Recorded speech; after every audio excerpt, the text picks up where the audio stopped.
First of all, I'm so sorry about what's going on in your own community. I know, Senator, that you have been speaking. Let's start with the human side of this, what I was just referring to. You've been speaking to family members, to parents of these very young children. What are you hearing? Yes. So, first of all, I appreciate the work of the mayor. I've talked to the governor and our first responders, the hospital workers. The fact that we had a children's hospital that's renowned so nearby we want these kids to be saved. But talking to the parents is where you really, I guess, your heart just wants to break. So one of my former employees who was with me a long time, she said I could use her name, Kate Nyland. Her daughter, Cora, was in there. She was one of the older kids. This is a pre-K through 8th grade school, loved school in the neighborhood, beloved school with all the parents, and that church is right there next to it. So the kids were in the mass, and they were packed in there. And so this girl, 7th, 8th grade, literally watched her friends, some of her best friends, be shot, one in the neck, one in the stomach. And when they were running out, when they finally got out, she was the one, this child, who had to tell one of her friend's dads that the friend had been shot. And of course, the chaos that would ensue in any place when there's a mass shooting like this. And the other information, that I got from the mayor and others were, of course, consistent with what you've heard. This was a madman, acting alone, somehow knows about this ceremony, all those facts will come out, standing outside of this mass and shooting one by one these kids down as they're praying in the church. I mean, just to hear you describe Cora, an 8th grader, 7th or 8th grader, having to tell the parent of her friend that they were shot. It's I mean, anybody with kids, anybody with a beating heart, it's just beyond. Right. Do you know anything more about those more broadly who were injured, those who were killed, an 8 and 10-year-old? Right, an 8 and a 10-year-old, and then you have a total of 19 that we know of that were hit.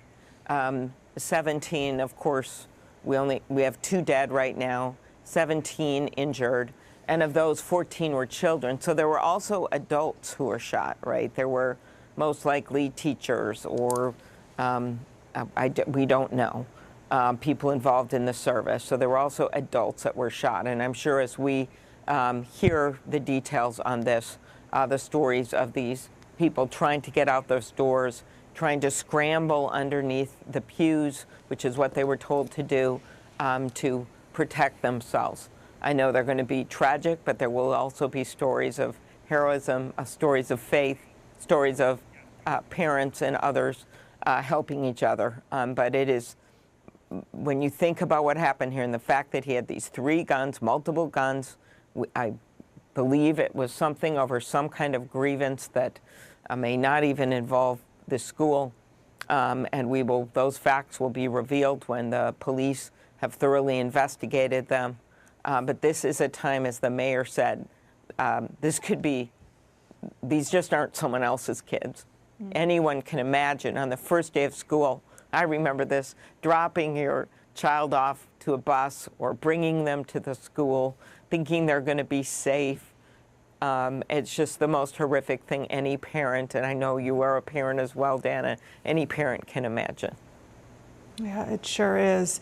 Senator, you mentioned that I know that you want to let law enforcement take the lead here, but you just mentioned that you believe that this individual had some kind of grievance, not even related to the school. Is there anything else you can share? Not really. I just think that they have to get to the bottom of this. As you know, with these scenes from covering so many of them, that there'll be rumors and then they're not true and then you figure it out. But I think this image of this gunman shooting through these windows, picking off these kids while they're praying is something that is going to be with people for a long time. When you think about guns and you think about, as the mayor said, thoughts and prayers just aren't enough here right now. because these kids were actually praying. Yeah, I do want to listen to that, because that sent chills up my spine, I'm sure everybody's spine, when they heard the mayor say that. Let's listen to that moment. Don't just say this is about thoughts and prayers right now. These kids were literally praying. It was the first week of school. They were in a church. These are kids that should be learning with their friends. They should be playing on the playground. They should be able to go to school or church in peace without the fear or risk of violence, and their parents should have the same kind of assurance. These are the sort of basic assurances that every family should have, every step of the day, regardless of where they are in our country. I mean, he's expressing something that I know you feel and most people feel, which is a combination of sadness, but raw rage. Forget about thoughts and prayers. These kids were literally praying when they were murdered through a church window. It's unbelievable. And just, you know, Jacob, the mayor, and his wife Sarah just had a second baby. So I know he knows this just gutturally of how this feels, to think of your own children in that situation.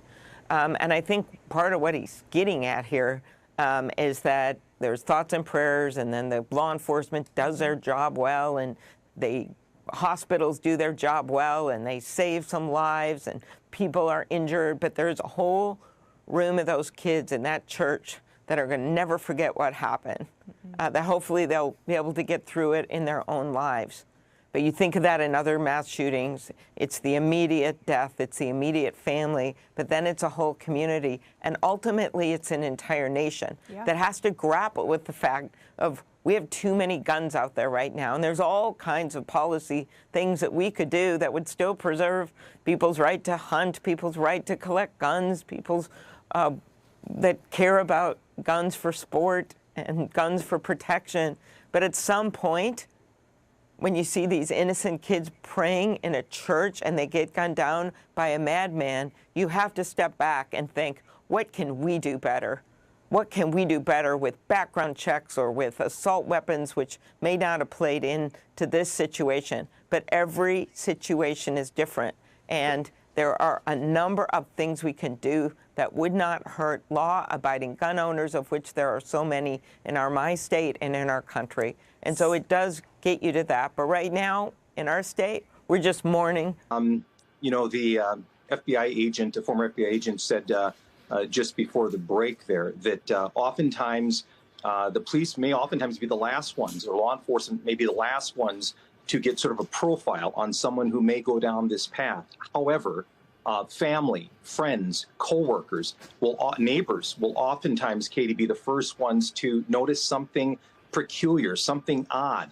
If someone is going through a bout of depression, again, if they're writing in social media, things involving violence or having some sort of revenge towards an institution, a person, an individual, that's oftentimes those people are going to be the ones in that person's circle who are going to hear it first. And as far as law enforcement, we want all that information.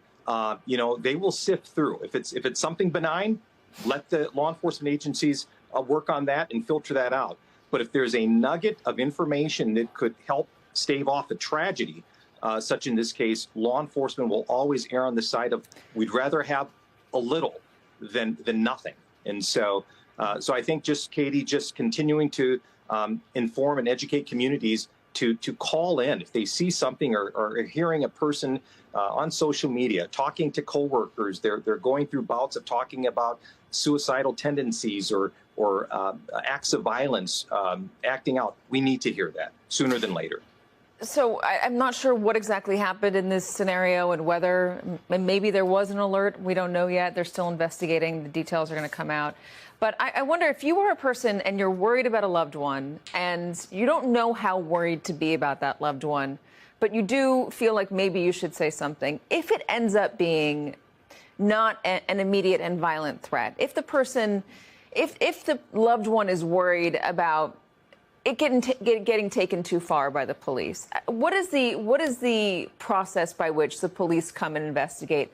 Say somebody's concerned that they don't want to make a big deal out of something that is actually, just a person who's struggling and needs to talk to somebody rather than a person who's struggling and wants to kill someone. Yeah, Katie, that's a great question. And I think even just having the initial outreach, if the person decides to go to local law enforcement, let's say it's a family member, it may just be simply calling local law enforcement to say that, my son or my daughter has been talking about, acts of violence. They may have access to weapons in the home. Just keeping local law enforcement updated on that. It could also mean a parent perhaps going to a school resource officer or another student reaching out to a school resource officer to give them information that, hey, my classmate is talking about this, or I've seen writings, or on Instagram or TikTok, they're sort of saying these things that are disturbing, and I'm concerned. Just reaching out, making sure that other adults have that information, they can monitor the situation, maybe intervene. It might include professional counselors, school social workers, what have you. Again, we don't know all the details specifically to this tragedy at Annunciation School today, but Katie, letting more people in that circle of support know, I think is important, and I think it can be helpful. This is chilling. A violent attack during a morning school mass at Annunciation Catholic Church in Minneapolis. And the shooter left a horrifying message. Kill Donald Trump. 2 innocent children, just 8 and 10 years old, killed. 17 more, mostly kids, wounded. And in the shooter's manifesto, a twisted mix of hate, anti-Semitic, anti-Catholic slogan, mass shooter worship, and political rage. But it gets darker. Authorities now say this was domestic terrorism, an act motivated by violent ideology, targeting faith and children. And tragically, the shooter had a personal link to the school, a former student, and child of a former church employee. Yet even that terror, there were moments of bravery. Stories are emerging. Kids shielding classmates, families barricading doors, first responders rushing in. These acts remind us of courage in the face of unthinkable violence. This was not just another news headline. This was a warning.